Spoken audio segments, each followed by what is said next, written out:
नमस्कार मित्रांनो, स्वागत आहे तुमचे MH05 ऑटो व्लॉगरीलाच्या एका नवीन व्हिडिओमध्ये. तर मित्रांनो, आजची ही बातमी काही साधीसुधी नाहीये. तर हा संपूर्ण महाराष्ट्रातील रिक्षा व्यवसायाला कलाटणी देणारा निर्णय आहे. तर मित्रांनो, परिवहन मंत्री प्रताप सरनाईक यांनी स्पष्ट केले, ज्यांना रिक्षा चालवायची आहे, ज्यांना मराठी बोलता येत नाही, त्यांना महाराष्ट्रात अजिबात रिक्षा चालवता येणार नाही. हा मित्रांनो, तुम्ही बरोबर ऐकले. तर मंडळी, ज्यांच्याकडे परवाने आहेत आणि त्यांना मराठी बोलता येत नाही, तर त्यांचे परवाने रद्द होणार. आणि ज्यांना नवीन परवाने घ्यायचे आहेत, नवीन परमिट काढायचे आहेत, तर त्यांना मराठीची परीक्षा द्यावी लागणार. त्यांना मराठी आलीच पाहिजे.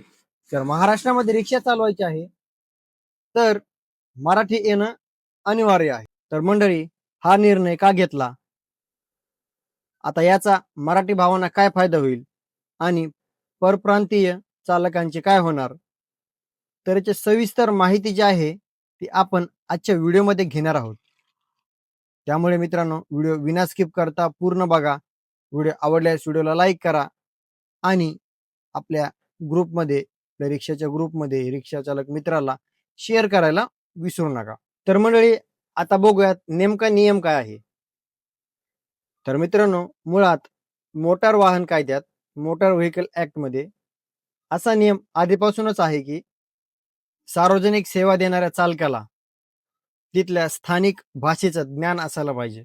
म्हणजेच आपण जिथल्या कुठल्या राज्यामध्ये गाडी चालवतोय, रिक्षा चालवतोय आणि आपण जर सार्वजनिक सेवा देत असेल, तर आपल्याला तिथली जी स्थानिक भाषा आहे ती बोलता आली पाहिजे. हा नियम आधीपासूनच होता, फक्त यामध्ये कडक अंमलबजावणी होत नव्हती. तर आता प्रताप सरनाईक यांनी यावर बोट ठेवलंय.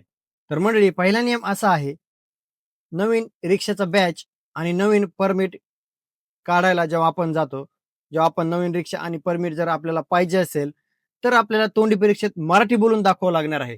म्हणजेच इथे नवीन बॅच किंवा परमिट काढताना आपल्याला विचारलं जाईल, आपल्याला मराठीमध्ये बोलायला लावलं जाईल. तर असा हा पहिला नियम आहे. आणि दुसरा नियम बघायला गेलं तर मंडळी, दुसरा नियम असा आहे, ज्यांना महाराष्ट्रात राहून 10 ते 15 वर्ष झाले आहेत आणि अजूनही मराठी बोलता येत नाही, म्हणजेच ज्या रिक्षा चालकांना महाराष्ट्रात राहून 10-15 वर्ष झालीत, पण त्यांना अजूनही मराठी बोलता येत नाही, तर त्यांना मित्रांनो, जेव्हा जे परमिट नूतनीकरण म्हणजेच परमिट रिन्यू करते वेळी जे आहे मित्रांनो, खूप मोठी अडचण येणार आहे. त्यांचा परवाना देखील रद्द केला जाऊ शकतो. तर मंडळी, याचा उद्देश काय आहे ते बघूयात. प्रवाशांशी संवाद साधताना जी भाषा आहे ती अडसर ठरू नये आणि जे स्थानिक बेरोजगार आहेत, म्हणजे जे महाराष्ट्रात राहणारे तरुण आहेत, बेरोजगार आहेत, त्यांना प्राधान्य मिळावं यासाठी हा नियम आणलेला आहे. तर मंडळी, मागच्या व्हिडिओमध्ये आपण बघितलं होतं, ज्यांच्याकडे नोकरी आहे त्यांचा परवाना आता रद्द होणार. तर आता हा मराठीचा नवीन नियम जो आहे तो त्याला जोडा. म्हणजे सरकार आता फिल्टर लावतंय.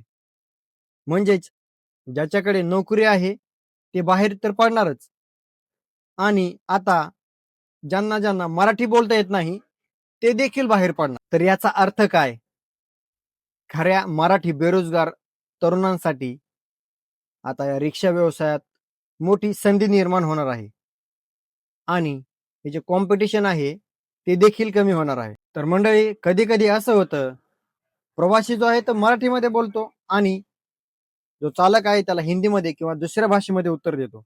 तर याच्यामुळे काय होतं मित्रांनो, प्रवाशांची गैरसोय होते. विशेषतः मित्रांनो, ज्येष्ठ नागरिक किंवा महिलांना याच्यामुळे असुरक्षित वाटू शकतं. जर चालकाला स्थानिक भाषेत असेल, म्हणजेच मराठी भाषेत असेल, तर प्रवाशांचा जो आहे तो विश्वास वाढतो. हा मुद्दा आपण विसरून चालणार नाही. तर मंडळी, काही लोक बोलतील, व्यवसाय करण्यासाठी मराठी भाषेची काय गरज. पण मंडळी, महाराष्ट्राची संस्कृती आणि इथल्या लोकांशी जर जोडलं जायचं असेल, तर मराठी भाषा येणं गरजेचं आहे. तर मंडळी, तुम्ही इतर राज्यात गेलात तर तिथेही तिथल्या भाषेचा सन्मान करावा लागतो. तर मग महाराष्ट्रातच का नाही? तर मंडळी, हा नियम कोणा एका धर्माच्या किंवा जातीच्या विरोधात नाही, तर तो मराठी भाषेच्या सन्मानासाठी आणि इथल्या तरुणांच्या हक्कासाठी आहे. तर मंडळी, हा व्हिडिओ तुम्हाला कसा वाटला आणि प्रताप सरनाईक सरांचा हा निर्णय तुम्हाला योग्य वाटतो का? खरोखरच ज्यांना मराठी बोलता येत नाही त्यांचे परवाने रद्द झाले पाहिजेत का? तुमचं जे काही मत असेल ते कमेंटमध्ये नक्की सांगा, कारण तुमची एक कमेंट क्रांती घडू शकते. आणि हा व्हिडिओ प्रत्येक मराठी माणसापर्यंत आणि तुमच्या रिक्षा चालक जो ग्रुप आहे त्या ग्रुपवर हा व्हिडिओ नक्की शेअर करा. आणि अशाच नवनवीन अपडेटसाठी MH05 ऑटो व्लॉग या चॅनलला सबस्क्राईब करायला विसरू नका. सोबतच बेल आयकॉन दाबायला विसरू नका. तर मंडळी, लवकरच भेटूयात नवीन व्हिडिओमध्ये. जय हिंद, जय महाराष्ट्र.